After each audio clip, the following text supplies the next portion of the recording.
धाकड़ खबर बेखौफसमा बेबाक अंदाज।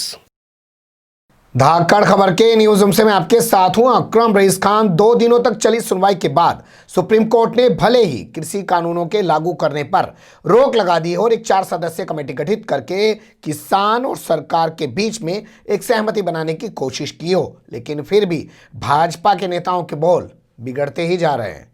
फिर भी वो अपनी चीजों में सुधार नहीं कर रहे हैं। जानते हैं क्यों? कहावत है बहुत देसी सी कि एक शख्स गली से चला जा रहा था, एक बच्चा जो है खड़ा होकर गली में पेशाब कर रहा था। उसने कहा, रे तू बदतमीज है, गली में खड़ा होकर ऐसे पेशाब कर रहा है, चल तेरे बाप से कहता हूँ। तो वो घर में गया तो पता चला कि बाप ऊपर है, तो उससे मिलने के लिए ऊपर चला गया तो वहां जाके देखा कि बाप फुदक फुदक के पूरी छत पे पेशाब कर रहा है। मतलब पूरा हवा का हवा खराब है। ये ही हो गया है इस वक्त भारतीय जनता पार्टी का हाल। वरना अगर एक नेता किसानों के खिलाफ ऐसा बयान देता और उसके खिलाफ कोई एक्शन लिया जाता तो अगली बार कोई नेता कुछ करने की कोशिश नहीं करता। मंत्री, सांसद, विधायक एक से बढ़ के एक बयान देते जा रहे हैं, तो पूरा हवा का हवा ही खराब है। हमारे यहाँ पश्चिम उत्तर प्रदेश में ऐसे ही कहा जाता है। ताज़ा तस्वीर जो उभर रही है वो मैं आपके सामने रख रहा हूँ। मध्य प्रदेश की एक लोकसभा सीट है रीवा। ब्राह्मणों का गढ़ माना जाता है ये इलाका।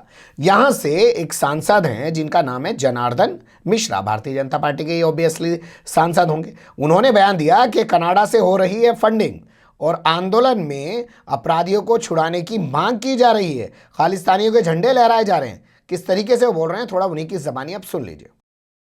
कनाडा से पैसा जिस आंदोलन के लिए आ रहा है, जिस आंदोलन में खालिस्तान के झंडे फहराए जा रहे हैं, जिस आंदोलन में अपराधियों को छोड़ने की मांग की जा रही है, वो आंदोलन का समर्थन करना मेरे समझ से कि गलत दिशा। सुन लिया आपने, ये सांसद महोदय हैं। वैसे अपने बड़बोलेपन के लिए हमेशा जाने जाते हैं और इससे पहले भी बहुत सारे विवादित बयान दे चुके हैं। लेकिन मैंने कहा ना, जब एक्शन ही नहीं होगा तो फिर वो जबान छोटी नहीं होती और बड़ी होती चली जाती है। अब आपके सामने कर्नाटक के एक सांसद का बयान रखते हैं, वो भी भारतीय जनता पार्टी के सांसद हैं। कोलार लोकसभा सीट से वो सांसद हैं, नाम उनका एस मुनीस्वामी। अपने नाम में मुनि है, उसी का लिहाज कर लेते हैं, लेकिन लिहाज तो कुछ करना नहीं है क्योंकि बयान दे के चमकना है। सबको अच्छा एक चीज़ पता है यहाँ कि जो जितना बड़ा दंगाई बनने की कोशिश करेगा, जो जितना बड़ा बवाली बनने की कोशिश करेगा, उसको उतनी जल्दी मंत्री पद मिल जाएगा। गिरिराज सिंह को देखिए, नरेंद्र मोदी ने पिछले लोकसभा के दौरान कहा था कि वो नाराज़ हैं गिरिराज सिंह से और ऐसे लोगों को बर्दाश्त नहीं कर लेंगे, लेकिन फिर उनको मंत्रिमंडल में जगह दे रखी है। और अब तो गिरिराज सिंह जो हैं वो कूद कूद के कह रहे हैं कि नहीं 70 डिग्री सेंटीग्रेड पर पकाओ और खूब मुर्गा खाओ, खूब चिकन खाओ। ये वो लोग हैं जो मांस खाने का विरोध करते थे, सोचिएगा कभी। और इनके जो दलाल चाटुकार दंगाई पत्रकार हैं वो टीवी चैनल पे जा जाके दिखा रहे हैं कि देखिए मैं फलानी जगह आया हूँ, मैंने एक ऑर्डर कर दिया है, चिकन प्लेट मंगाई है मैंने डिश, और ये देखिए यहाँ पे ऐसे ऐसे पकाया जा रहा है। मतलब अब ये खावें और ये दिखावें तो कोई दिक्कत नहीं, लेकिन ये काम धर्म विशेष के लोग अगर कर रहे होते तो सोचिएगा क्या तस्वीर उभर के सामने आ रही होती। तो एस मुनीस्वामी क्या बयान दे रहे हैं, हमारे पास रिकॉर्डिंग नहीं है। वो रिकॉर्डिंग होती तो कन्नड़ भाषा में होता तो सामने रखते, तो ना तो मेरी समझ में आता ना आप लोगों की समझ में आता, क्योंकि भाई मुझे तो ज़्यादा से ज़्यादा हिंदी या उर्दू ही आती है, हल्की फुल्की सी थोड़ी बहुत इंग्लिश समझ में आ जाती है। इन्होंने कहा कि किसान नहीं है ये लोग, ये बिचौलिए हैं, ये लोग फर्जी किसान हैं और इनका ये पिज़्ज़ा बर्गर खा रहे हैं वहाँ बैठ के। देखिए इनको बड़ी दिक्कत हो रही है इनके पिज़्ज़ा बर्गर खाने से, और KFC से खाना मंगा के खा रहे हैं। मतलब ये वही चाहते हैं कि बहुत सड़क पे 5 रुपये की 10 रुपये की थाली लेके सड़क किनारे खड़ा होकर किसान खाता रहे, या जैसे पुराने ज़माने में कहा था कि गुड़ चना खा के किसान अपना काम चला ले। मतलब ये देखना ही नहीं चाहते हैं। तो ये कह रहे हैं कि किसान नहीं है, ये बिचौली हैं। आगे कह रहे हैं कि ये लोग फर्जी किसान हैं, पिज़्ज़ा बर्गर खा रहे हैं, KFC से खाना मंगा के खा रहे हैं, वहाँ पे जिम खोल दिया है। बताइए, जिम अगर उन्होंने वहाँ पे खोल दिया तो इनको बड़ी दिक्कत हो रही है। किसान तो जिम वाला होना ही नहीं चाहिए, साफ सुथरे कपड़े पहनने वाला होना ही नहीं चाहिए, उसको अपनी फिजिकल फिटनेस का ख्याल होना ही नहीं चाहिए। वो तो वही होना चाहिए कि हड्डियों का ढांचा दिखाई दे रहा है, हाथ में यूँ फावला लिए हुए और आसमान की तरफ ताक रहा है कि कब बारिश होगी, और सूखी हुई ज़मीन उसके सामने है। इन्हें बस किसान की वही इमेज चाहिए।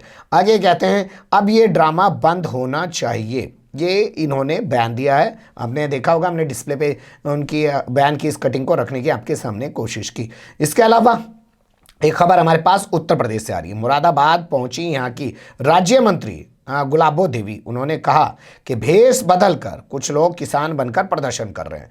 इनका भी रिकॉर्डेड बयान हमारे पास नहीं है, लेकिन सामने स्क्रीन पर आप देख सकते हैं कि इन्होंने कहा कि भेष बदलकर, मतलब वो जो किसान बैठे हैं ना, जो वो किसान नहीं है, बहरूपिये बैठे हैं, 50-60 लोग उनके मर भी गए बहरूपियों के। ये इनको बहरूपिया बता रही है, भेष बदल का प्रदर्शन करने वाला बता रही है। महिला नेता है, कहते हैं ना लोग कि महिलाओं के अंदर ज़्यादा मार्मिकता होती है, इसलिए एजुकेशन के फील्ड में, हेल्थ के फील्ड में महिलाओं को ज़्यादा प्राथमिकता दी जाती है। लेकिन भैया क्राइम पेट्रोल देखने के बाद और आजकल जो तमाम मंत्री हैं मोदी योगी सरकार में जो ये महिलाएं बैठी हैं, इनके जो अंदाज देखने के बाद ये लगता है कि महिलाएं तो शायद पुरुषों से भी ज़्यादा क्रूर होती हैं। हालांकि कुछ महिलाओं पे लागू हो सकता है। अब चौथी तस्वीर आपके सामने रखते हैं, ये भी उत्तर प्रदेश से है। भाजपा के प्रदेश मंत्री हैं जो हैं, उनका जो है नाम है अशोक जाटव। वो पहुंचे झांसी, वहां पे उन्होंने क्या बयान दिया? उन्होंने कहा रे किसान विसान नहीं है, किसान तो खेत में काम कर रहा, उसके पास तो फुर्सत खाने की भी नहीं हो पाती, वो तो अपनी खेती में इतना बिजी है। मतलब ये उसको बैली बना के रखना चाहते हैं, वो उलझा रहे अपनी चीज़ों में, इसके अलावा कभी कुछ सोच ना पाए, इनकी नज़र में ये इमेज है। तो ये कह रहे हैं कि वो तो अपनी चीज़ों में उलझा रहता है और उसके पास तो फुर्सत भी नहीं होती है। ये लोग जो हैं ये तो शाहीन बाग की तरह भाड़े के टट्टू हैं। यानी कि शाहीन बाग से कंपेयर करके ये बताने की कोशिश कर रहे हैं कि जैसे शाहीन बाग में लोग भाड़े पर आके बैठे थे, वैसे ही ये लोग भाड़े पे आके बैठे हुए हैं। बता रहे थे ना ये लोग कि शाहीन बाग में भाड़े पे 100 रुपये, कंगना राणावत पे मुकदमा कर दिया है महेंद्र कौर ने, जो 73 साल की बुजुर्ग महिला हैं। उन्होंने कहा कि आखिर कैसे कह दिया कि 100 रुपये में जो है महिलाएं आकर धरने पर बैठ रही हैं। तो लगातार बयान बिगड़ रहे हैं, बिगड़ते जाएंगे, क्योंकि एक्शन तो कोई लिया जा नहीं रहा है। आपके पास कोई एक अपडेट हो बताइएगा कि हाँ भाई भाजपा ने फला पे ये एक्शन ले लिया, उसकी ज़बान बंद कराने के लिए बोल दिया। अब तो बयान भी नहीं दिया जाता है कि पार्टी ये भी नहीं कहती है कि हम इन बयानों का जो है निंदा करते हैं, ऐसे बयानों की जो हमारी पार्टी के, इससे हम किनारा करते हैं, वो भी नहीं कहा जाता, ताकि जो है आगे लोगों पे अंकुश लगाया जा सके। लेकिन अब तो खामोशी रह के, वो कहते हैं ना कि खामोश रह के भी आप सहमति दे सकते हैं, तो अब इनको सहमति दी जा रही है। ये कुछ चीज़ें थी, मुझे लगा कि आपको रूबरू कराया जाए। कमेंट्स के रूप में आप लोग अपनी राय दे सकते हैं, खबर को लाइक कर सकते हैं, चैनल को सब्सक्राइब कर सकते हैं और ज़्यादा से ज़्यादा हमारी खबरों को शेयर कर सकते हैं। फिर ऐसे ही किसी सुलगते हुए या उलझते मुद्दे लेकर मैं आपके सामने हूँगा हाजिर। फिलहाल अभी मुझे दें इजाज़त।